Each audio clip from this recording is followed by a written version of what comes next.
Hey guys, it's Tiny Tom Logan back with another video for you, and today we're going to be taking a look at the Dominator Titanium from Corsair. So it's the first time we've had an update to the Dominator bloodline in quite some time, so I'm very excited to see these. So let's have a look in the box before we start our testing. Most important thing to say is DDR5, in case you didn't already know. And the kit that I have here is 7,200 megahertz. Now, I'll be honest, I have already had these out of the box because I've had to take photos and I've tested them as well. But I did just want to give you guys a run through so that you can get a feel for it.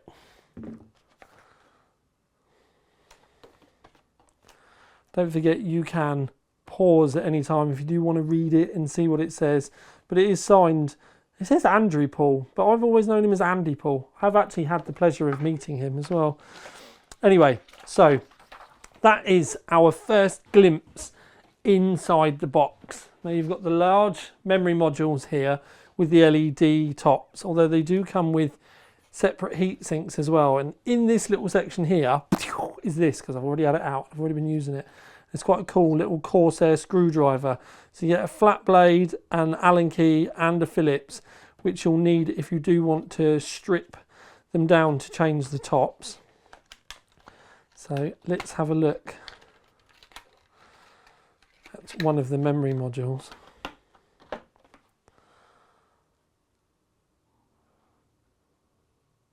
It's quite minimalistic when you think about it with the straight lines.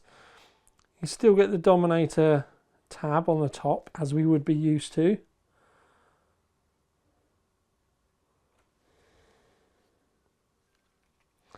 Now I know why they need these bits on here. I just wish they'd make them easier to take off, because I've never liked the bars and everything that they're allowed on it. Just be nice, but and then take it off. But you obviously get two of those. You get two of these heatsink bars as well. Now I've had the heatsink bars out already because I've tested them. So normally, as you'll see in a minute, you do get a thermal paste cover on the thermal paste here, and you'll actually see me take it off in a later section of the video. But the heatsink, I'm kind of wishing that they followed the two line idea for the heatsink side of things as well, but they are totally separate. Now this opens up a plethora of things, like you could anodize it yourself. It's going to open up the ability for companies to be able to change these for different colours. I actually think it'd be really cool if cable mod stepped up again like they did last time, because I also think these fins could be much bigger to poke out the top like the old Dominators, like when they first come out. But the other side of it is you don't even have to put the white top on at all if you don't want to. You could just screw the bare tops on.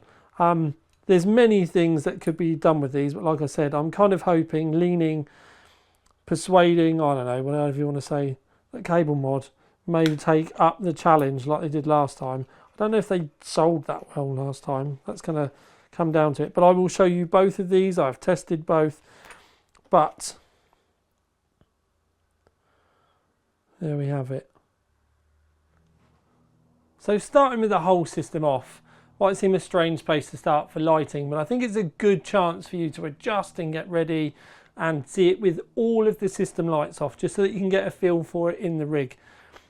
My personal favourite is always going to be white or red lighting, but white can be a very difficult colour for RGB to do because it's a mixture of everything. The frosted tops on these though do help balance it out. There is a very slight hint of blue to it, but nothing offensive. I've seen way worse. The camera probably makes it look worse than it does in real life, but it's a really nice white that I do not think you will be offended by. This is visor. It's just mad, really. It's a sort. Genuinely looks like you've got a disco going on in your PC, but it does give you an idea of the speed of the change, the colours. But then when I do say colours, the colour warp is kind of nice. That's marquee. I clicked on the wrong one. There you go. There's colour warp. I actually like this. This is with it on its medium setting, but I actually prefer this colour set when you slow it down, so it's a little bit more sedate. And watercolour is another one, just so that you can get a feel for the pastel-y kind of colours that go on. It's very nice and subtle. This would be perfect for the rig that I'm actually showing it in because of the pastel colouring of it.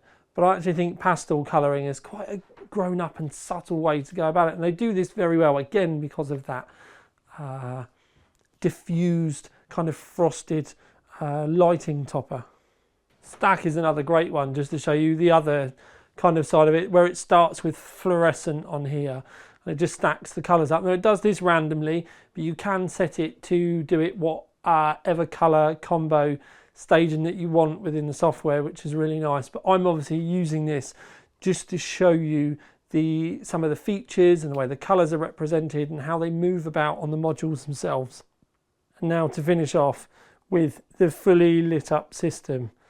You might find it strange that I've not used the Corsair rig, but this was a white system that I had built recently for a review, and I thought they suited it really well. And I don't have a fully built Corsair rig at the moment to show them off in, but I think the beautiful part about the Memory is you don't necessarily have to have a full baller rig, and I have quite a sedate air-cooled rig, and I think the lines on the Memory suit the lines on the fans quite well, which is another reason why I thought you guys would enjoy it. So the first look at the actual heater spreader modules without the lighting on, because sometimes that can be a little bit easier, especially when there isn't any lighting on the top of those. Now they're really easy to fit. I've done a little section where I can show you. So in the kit you do, as I've said, get the screwdriver, and you're going to need the small Allen key fitting. It's lovely magnetic as well, so it makes it really easy to be able to use. Now it's just 2 screws. It's really simple to be able to remove, and it really doesn't take very long, but I did want to show you guys when you do remove the top.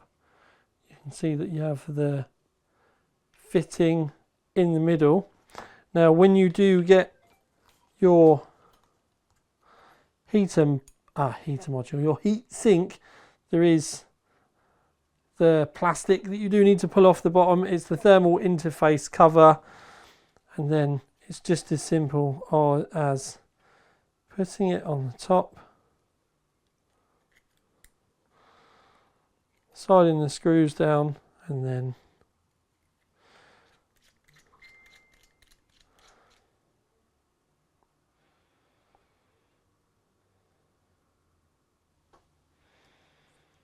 so as you've seen, they're really easy to fit, just a couple of screws, and it's great that you get both sets in the box.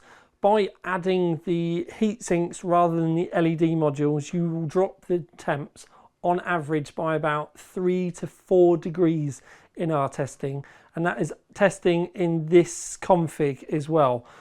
The other side of it is, when we did test with the LED module closest to the fan, and it was always consistently about 3 degrees. It didn't matter where they were, what config they were, whether it was just LED, whether it was just heat sinks. It's always about 3-4 degrees. Slightly different look with the lighting on, but just to give you an idea again, just so that you can get a feel for how it looks, how it works. I really love those fins, and the fact that they are separate from the heatsink body as well. Prime for some funky monkey modding, I feel. So, beautiful Memory, and as you've seen, the lighting is really nice, gives you a really nice option where you get the heatsink top and the lighting top as well. And weirdly, I've shown you in a completely unrelated branded system, and it still looks beaut. The Memory itself, as I've spoken to you about, there was about 3 to 4 degrees max difference, no matter the config, which way round you had it. So the LEDs were always that little bit warmer, which kind of shows you that those heat sinks at the top do actually do a job. Whether 3 degrees is going to be worthy or not is going to be completely down to you. I did do it in this case, so you did have the CPU fan blowing over it, but the actual airflow in the rest of the case is quite slight. There's no fan directly over the top or anything like that, so you may get better results at home. Don't foresee anyone getting a 10-degree drop by taking the LEDs off and running the heat sinks though, although maybe we will get some aftermarket heat sinks available so we can bolt them on with much larger fins, and then you might get a little bit more lucky. They do come as 7200 megahertz, but there is a secondary option in the XMP for you to be able to run 7400 megahertz. Both of those settings run fine on this board with a 13700K once I had updated the BIOS. When I first tried, it didn't work. I updated to the latest BIOS and then ping, absolutely worked fine. Similar kind of scenario with an AMD system that I tried with a 7000 series processor. Didn't like it to start off with, updated the BIOS, but then there have been many updates recently to be able to allow for increase in memory speeds, and I think that's something that might happen a little bit more moving forward with obviously the possibility of next gen, and because of NDAs I'm actually having to say next gen as well, as in I'm not allowed to say 13th gen plus one. Well, no, I am allowed to say that, but I'm not allowed to say what it would mean. Anyway, so it ran beautifully. Now you may be wondering why I've not done any in-depth actual performance testing. Well, it's going to very much depend on your rig, what you get, and that is something we are looking at specifying again, because we stopped doing like full-blown memory testing for a long time. We are going to be picking it back up again. But anyway, beautiful memory. Temps all look absolutely fine. I don't see the reason why I would take the heatsink off, if I'm honest. Beautiful in white, but obviously they come in black. It does also make me wonder whether we might get coloured tops. If not, you can definitely mod the heatsink to coloured tops very easily. I don't think I'd want to attempt stripping the RGB ones. But anyway, absolutely beautiful memory. When I see new when I see new Dominators come in, I always get a bit worried, because it's kind of one of those brands that has been around, or sub-brands that's been around for such a long time. It's quite easy to, I don't want to say ruin it, but the possibility is there. It has happened with other brands in the past. But thankfully, the Dominator Titanium, considering that they have followed a power supply naming module or tradition, I think they've hit the nail right on the head with these.